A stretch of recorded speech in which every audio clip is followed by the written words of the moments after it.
Hey, it's Mark here, and welcome to the next edition of the Employee Survival Guide, where I tell you, as always, what your employer does definitely not want you to know about, and a lot more. Welcome to the deep dive. We've got quite the stack of legal documents here today. Oh, yeah. Yeah. A complaint, a court decision, and a few news articles. Okay. All about a sexual harassment case at Yale. Yale. Wow. You wouldn't think an Ivy League school would be caught up in something like this. Right. And it's not just like a small thing either. Mm-hmm. We're talking about 6 women doctors who accused this leading doctor, Manuel Lopes-Fontes, of serious sexual harassment. Okay.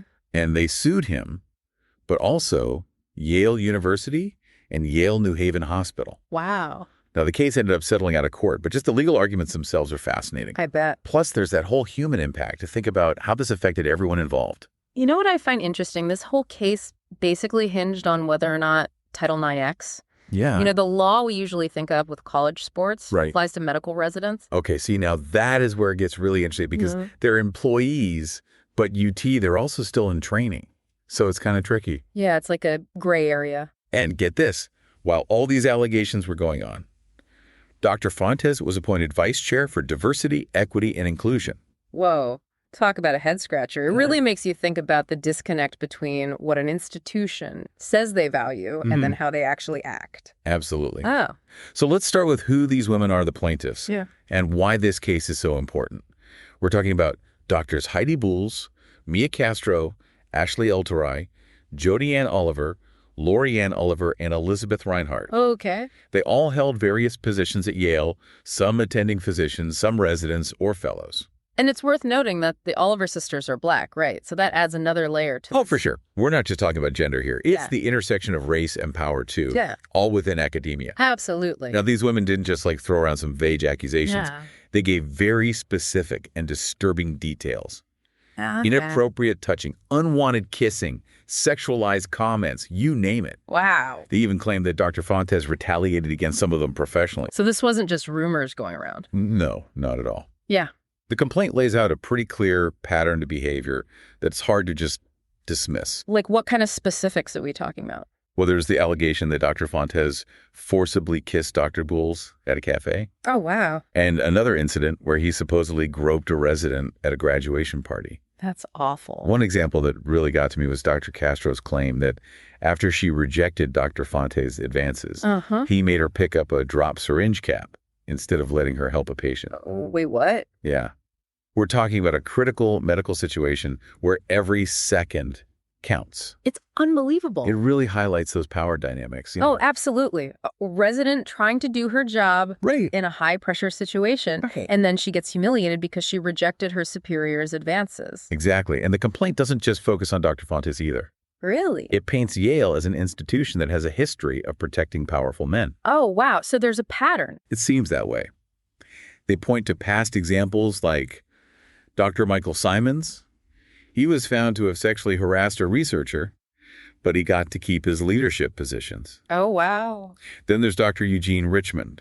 He was reprimanded for inappropriate behavior with students back in 1994, but he was still allowed to bring students to his research facility in the Caribbean. Seriously, they just let that go on. Apparently. Yeah. And let's not forget the survey results that are cited in the complaint. Right. Yale seems to have much higher rates of sexual harassment compared to other universities. That's disturbing.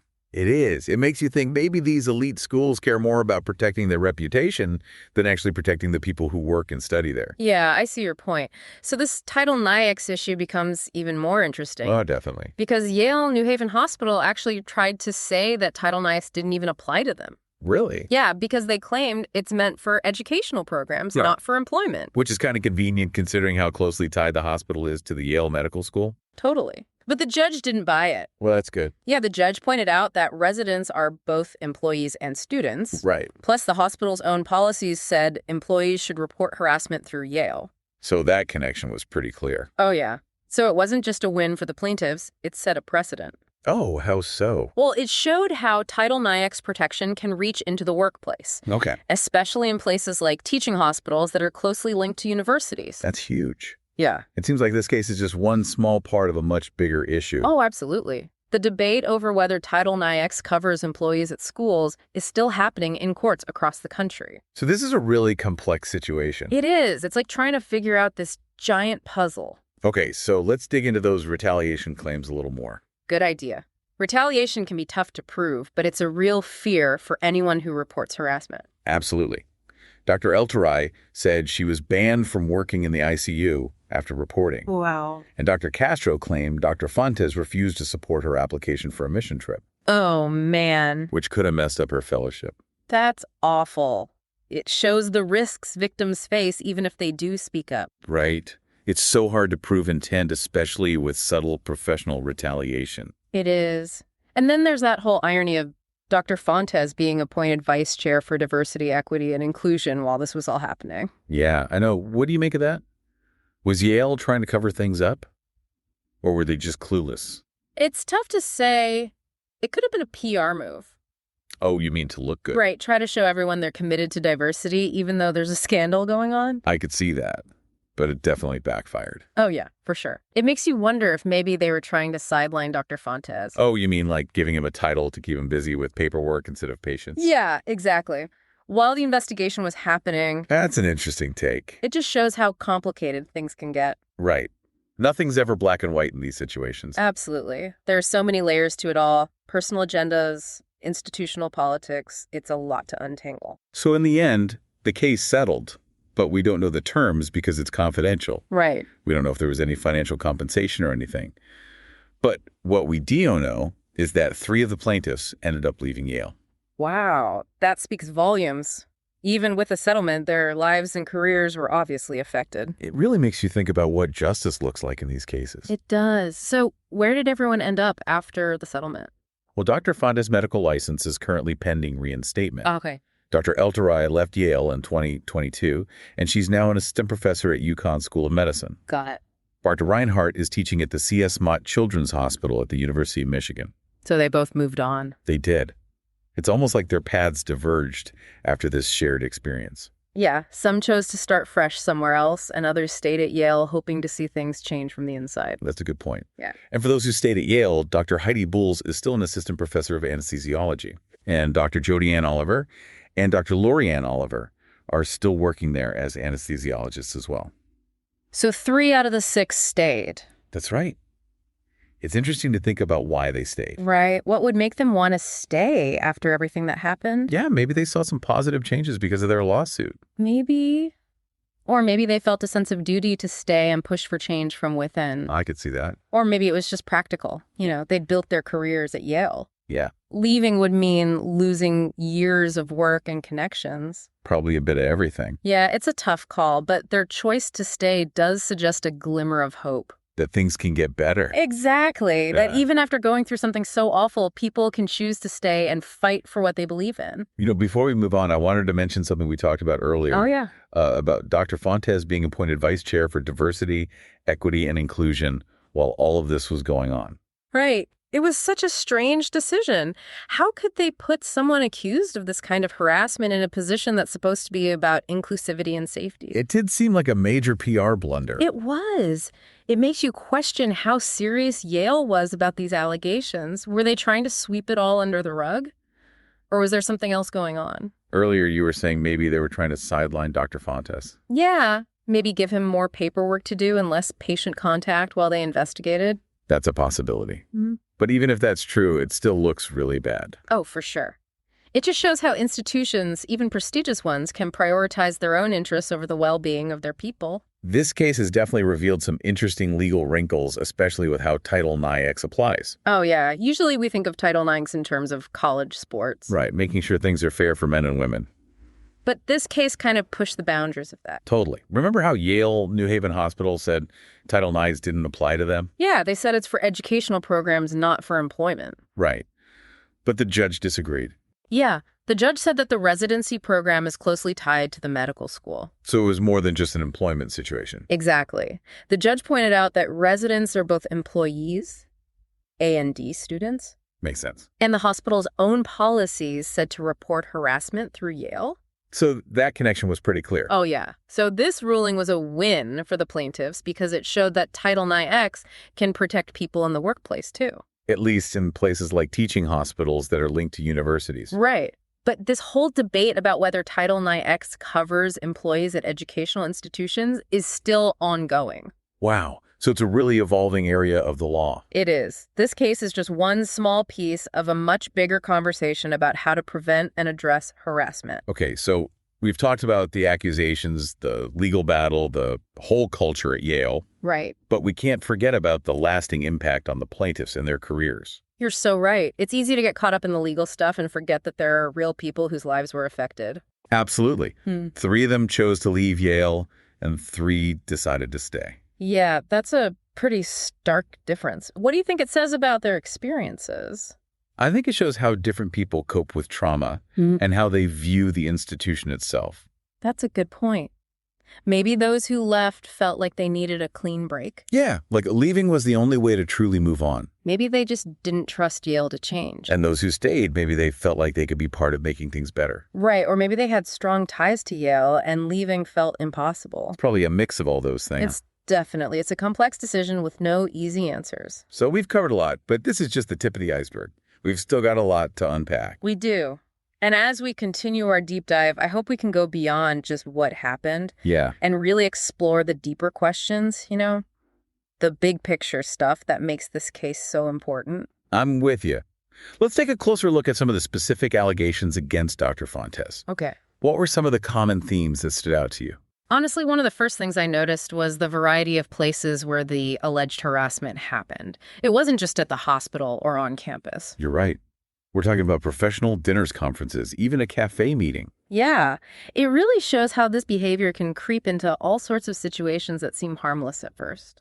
It makes it so much harder for victims to figure out what's appropriate and what's not. Especially when it's someone with authority. Exactly. Yeah. Like in Dr. Jody Ann Oliver's case, when she reported Dr. Fontes' inappropriate touching to the division chief, she was told he was just being handsy and affectionate because of his heritage. Oh, wow. So they just dismissed it?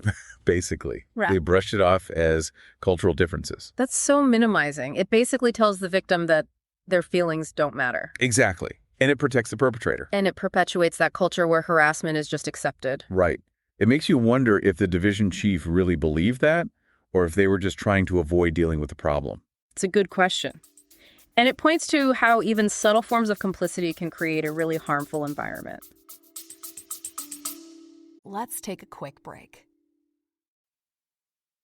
Hey, it's Mark, and we have a new product for you. It's called the Employee Survival Guide, or employeesurvival.com.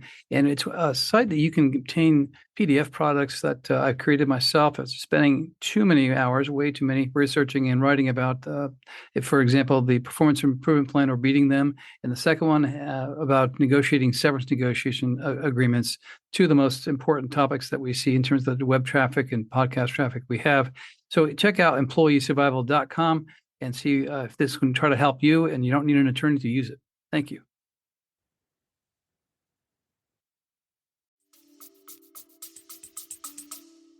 So the complaint outlines this pattern of escalation in Dr. Fontes' behavior. Okay. It starts with inappropriate comments, then moves to unwanted touching, and eventually leads to forced kissing and groping. Yeah, that's not just being handsy anymore. That's crossing a serious line. Right. It's a violation of personal boundaries and a clear abuse of power. Absolutely. For example, the complaint says Dr. Fontes groped a resident at a graduation party. Oh, God. He forcibly kissed Dr. Bowles at a cafe, and he even forced his tongue down Dr. Larry Ann Oliver's throat at a dinner where he'd already forcibly kissed her sister, Dr. Jody Ann Oliver. That's awful. And the fact that some of this supposedly happened in public places with people around is just unbelievable. It does make you wonder why no one intervened. Right. Were they afraid to say something? Did they not realize how serious it was? Or was there just this culture of silence where everyone looked the other way? It's hard to say without knowing more about those specific situations. Oh. But it does show how complicated these dynamics can be. There are so many things that can contribute to a culture of harassment. Yeah, like fear of retaliation or feeling loyal to the person or just not wanting to get involved in something that makes you uncomfortable. So let's talk about the alleged retaliation that some of the plaintiffs experienced after reporting. Okay, retaliation can be really insidious. It can be anything from subtle snubs to being excluded from opportunities or even getting demoted or fired. In this case, Dr. Elterai claimed she was banned from working in the ICU. Wow. And Dr. Castro said Dr. Fontes wouldn't support her application for a mission trip. Which could have hurt her fellowship. Exactly. These are serious allegations. They are.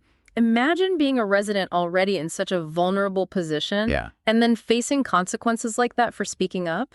It sends such a terrible message to other victims. It's like they're being punished for doing the right thing. And that's a big reason why so many people stay silent. They're afraid of the consequences. Right. And then there's the whole thing with Yale appointing Dr. Fontes as vice chair for diversity, equity, and inclusion while all this was going on. I know. It's mind-boggling. What were they thinking? It's hard to say. It just seems so tone-deaf to appoint someone accused of sexual harassment to the position that's supposed to be about creating a safe and inclusive environment. It does make you question their judgment. Totally. But maybe they were trying to manage the situation internally.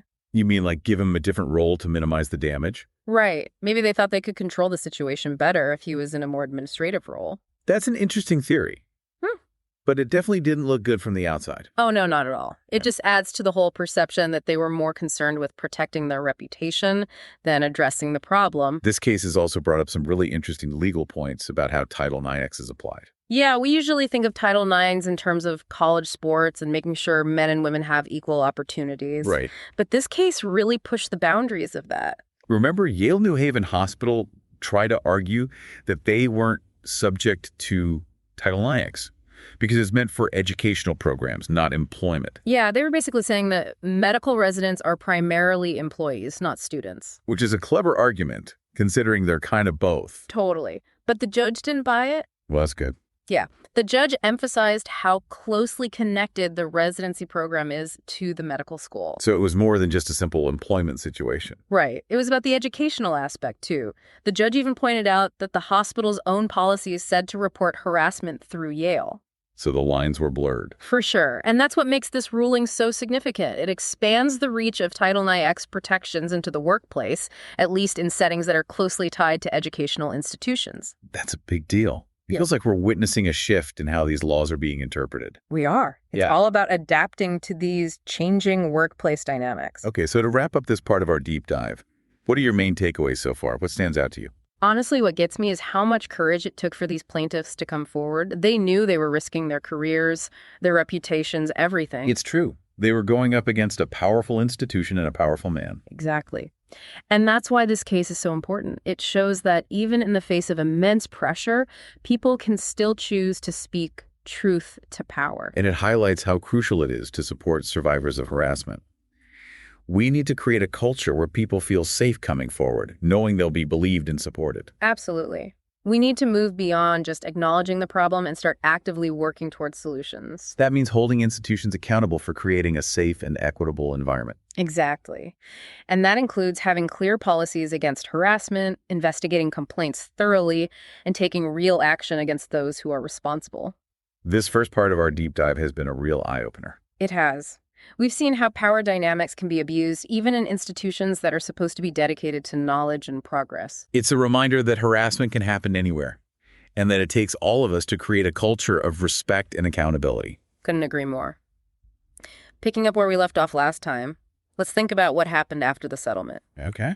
Remember, 3 of those women decided to leave Yale altogether. It makes you wonder, what was it about the environment there that made leaving seem like the only option? Yeah, did they just not believe anything would actually change? It's possible maybe they felt disillusioned by the whole process. Yeah, even with the settlement, maybe they felt like justice hadn't really been served. Right, or that Yale wouldn't really commit to changing things. Yeah, it must have been a tough decision for them. They were successful doctors with established careers at a prestigious institution. Absolutely. Starting over somewhere new is never easy. It really shows how deeply these experiences can affect you, both professionally and personally. For sure. Sometimes you need a fresh start just to heal and rebuild. Exactly. So specifically, Dr. Elterai, she's now an assistant professor at UConn School of Medicine. She left Yale back in 2022, right in the middle of all of this. It's a good reminder that these legal cases can drag on for years. Oh, yeah. Imagine trying to focus on your career, your patients, your research, with this whole thing hanging over you. It's got to be incredibly stressful. It is. Being a doctor is hard enough without all that added pressure. Dr. Reinhardt also moved on. She's teaching at the C.S. Mott Children's Hospital at the University of Michigan now. Okay. Michigan's a great school, too. Yeah. It seems like both Dr. Ulterai and Dr. Reinhardt landed on their feet. Yeah, they did. They're both talented doctors and clearly resilient. But we can't forget about the emotional toll this must have taken. Oh, of course not. Even if they're doing well in their new jobs, they still had to uproot their lives, leave behind colleagues and friends, and start over. It's a huge change.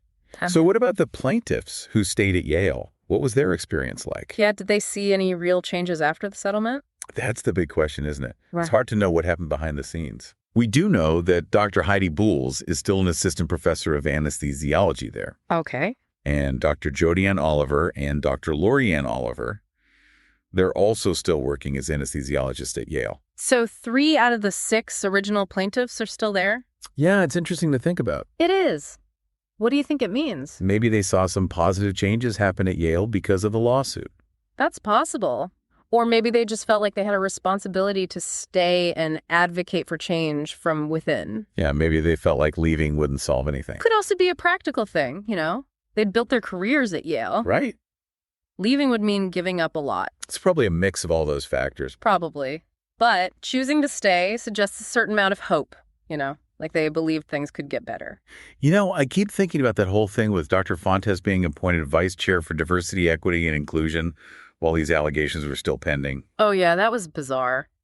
How do you even make sense of that? I know. It's like they completely missed the point. Like, how can someone accused of such serious harassment be put in charge of promoting inclusivity and safety? It just doesn't add up. It was a PR disaster waiting to happen. It was. It really makes you question what Yale was thinking. Were they just trying to sweep it all under the rug or what? I remember you saying earlier that maybe it was a way to sideline Dr. Fontes. Yeah, maybe give him a different role so he wasn't interacting with patients as much while they were investigating. Yeah, that's possible. But even if that's true, it still looks really bad. Oh, totally. It just reinforces this idea that they cared more about protecting their own image than addressing the problem. Let's talk about the legal side of this for a minute, especially that whole debate about Title IX. Okay, yeah, that was a big part of the case. Remember how Yale New Haven Hospital tried to argue that Title IX didn't even apply to them? Yeah, they said it's meant for educational programs, not employment. Exactly. And since medical residents are employees of the hospital, they claimed they were exempt. It was a clever argument. I'll give them that. Yeah. It really highlighted that gray area between education and employment. Yeah, especially in a teaching hospital where residents are kind of both students and employees. Right, but the judge didn't agree. No, the judge said that the residency program is too closely tied to the medical school to make that distinction. The judge's reasoning was really interesting. It was. They basically said that residents are both employees and students, and that the hospital's own policies directed employees to report harassment through Yale. So there was no separating the two. Exactly. And that's what makes this ruling so important. It shows that Title IX can protect people in the workplace, too. Especially in settings that are closely connected to educational institutions. Right. But it's important to remember that this whole issue of whether Title IX applies to employees at schools is still being debated in courts all over the country. So this case is just one piece of a much bigger puzzle. It is, and it shows how the law is constantly trying to catch up with changing social norms and workplace dynamics. Let's zoom out a bit and think about the bigger picture. What does this case tell us about the culture of harassment in academia in general? That's a good question. We tend to think of universities as these places of higher learning, where things like harassment wouldn't happen. Right, like they're supposed to be above that. Exactly. But as we've seen, even the most prestigious schools can have a culture of silence where harassment is allowed to thrive. And it's not just Yale. The complaint mentioned other examples of alleged harassment there. Oh, right, like the cases of Dr. Michael Simons and Dr. Eugene Richmond. Yeah, they were both found to have engaged in harassment, but they were basically protected by the institution. And then there's the survey data that shows higher rates of harassment at Yale compared to other universities. Right. It makes you wonder if Yale was really committed to addressing the problem, or if they were more concerned with protecting their reputation and the powerful people within the institution. It's a tough question, but it's an important one. We need to hold institutions accountable for creating a safe environment for everyone. Absolutely. This deep dive has really highlighted how institutions handle or sometimes mishandle these sensitive issues. It has.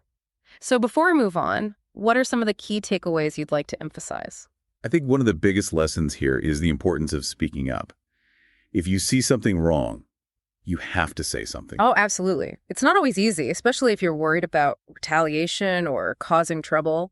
But staying silent only protects the people who are doing the harassing. Exactly. We need to create a culture where victims feel safe coming forward and where bystanders feel empowered to intervene. I also think this case shows the need for more transparency and accountability within institutions. Confidential settlements might be the norm, but they can also shield institutions from real scrutiny. That's true. On the one hand, you want to protect the privacy of the individuals involved. Right. But on the other hand, that secrecy can make it hard to know if any real changes are being made. And it can create the impression that institutions are more concerned with protecting their own reputation than with truly addressing the problem. It's a tough balance to strike. This whole deep dive has been really thought-provoking. It has. It's made me think about how complex this issue of sexual harassment is and how much work we still have to do to create a truly just and equitable society. Couldn't agree more. So what are some of the big questions we should be asking ourselves as we move forward? Well, I think one of the most important questions is how do we create a culture where victims feel safe speaking up? Yeah, knowing that they'll be believed and supported and not punished for coming forward. It's about building trust and creating an environment where everyone feels respected. Exactly.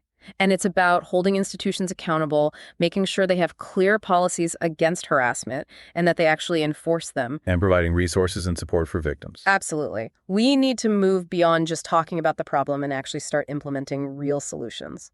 So we've covered a lot of ground in this second part of our deep dive. We have. We've looked at what happened after the settlement, the impact on the plaintiffs, the legal arguments, the bigger picture of harassment in academia. But there's one piece of the puzzle we haven't talked about yet. Oh, yeah.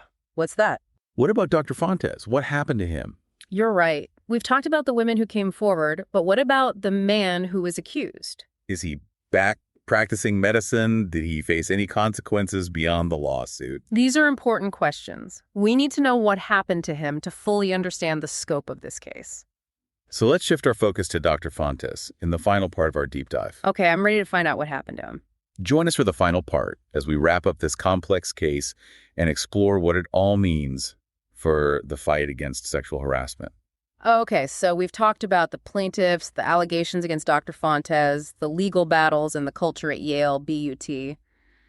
What about Dr. Fontes himself? Right, we've discussed the impact on the women, but what about consequences for him, the accused? Yeah. Good point. According to those news articles, his medical license was still pending reinstatement as of 2021. So 4 years after the lawsuit was filed. Exactly. It's a long time to be in limbo professionally. It is. Makes you wonder what that process was like for him and what the medical board was looking for, to decide if he could practice again. It's interesting. The articles don't really say if there were any restrictions or conditions attached to his license. Oh, so we don't know if he had to do extra training or evaluations or anything like that? Right. It's possible all those details are confidential. Ah, that makes sense. Which brings us back to that whole issue of transparency. Yeah. On one hand, you want to protect people's privacy, but on the other hand, this lack of information is frustrating. Especially for those who want to see accountability. Exactly. Yeah. It's a tough balance. Yeah. And it reminds me of something we've talked about a lot in this deep dive. What's that? That tension between protecting individuals and making sure institutions are transparent. Right. And we saw that with the confidential settlement, too. Yeah, it's common practice, but it can feel like it shields institutions from having to answer for their actions. It makes it harder to know if they actually made any changes to prevent this from happening again. Something that really stuck with me from the complaint was how they compared this case to other instances of alleged harassment at Yale. Oh, yeah. You mean the cases with Dr. Michael Simons and Dr. Eugene Richmond? Those are the ones. Yeah. It makes it seem like Yale has this pattern of protecting powerful men even when they've been accused of harassment. It's hard to ignore that pattern, especially with those survey results showing higher rates of sexual harassment at Yale. Right. It makes you wonder if this was just a few bad apples or if there's a deeper problem, a culture that allows this to happen. That's the big question, is it? And it's something we see in institutions all over the place, not just at Yale. It feels like there's a reluctance to really dig into the root causes of harassment. Yeah, maybe because it would mean changing some pretty entrenched power structures. It's easier to focus on individual bad actors than to address the system itself. So much easier. So what are some of the big takeaways from this whole deep dive into the case at Yale? What have we learned about the fight against sexual harassment? I think one of the most important lessons is the power of collective action.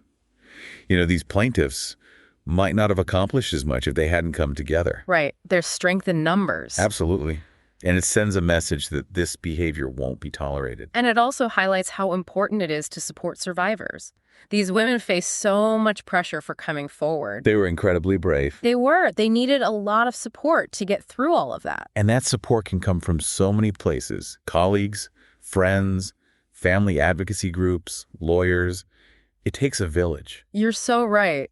I think another key takeaway is that institutions need to be held accountable. Yeah, it's not enough to just have policies on paper. No, they need to actually enforce those policies, investigate complaints thoroughly, and take action against people who engage in harassment. And not just a slap on the wrist either. The consequences need to fit the offense. Exactly. It has to send a message that this behavior won't be tolerated. We also can't forget about the role of witnesses. Oh, that's so important. We all have a responsibility to speak up if we see something wrong. Whether it's challenging inappropriate behavior or supporting someone who's been harassed, we can't just stand by and do nothing. Silence only makes the problem worse.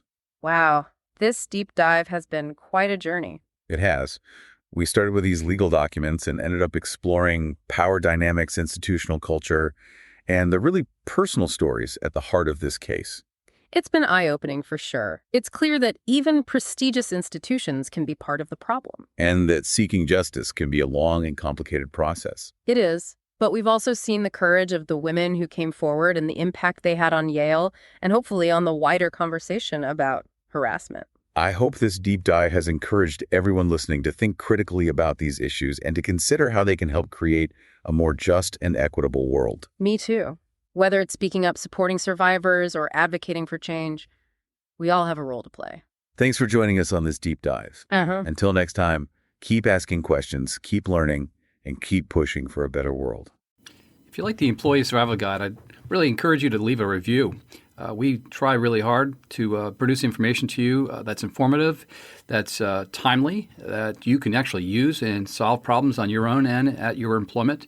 So if you like to leave a review anywhere you listen to our podcast, please do so. And leave 5 stars, because anything less than 5 is really not as good, right? I'll keep it up. I'll keep the standards up. I'll keep the information flowing at you. If you'd like to send me an email and ask me a question, I'll actually review it and post it on there. You can send it to mcarey@capclaw.com. That's capclaw.com.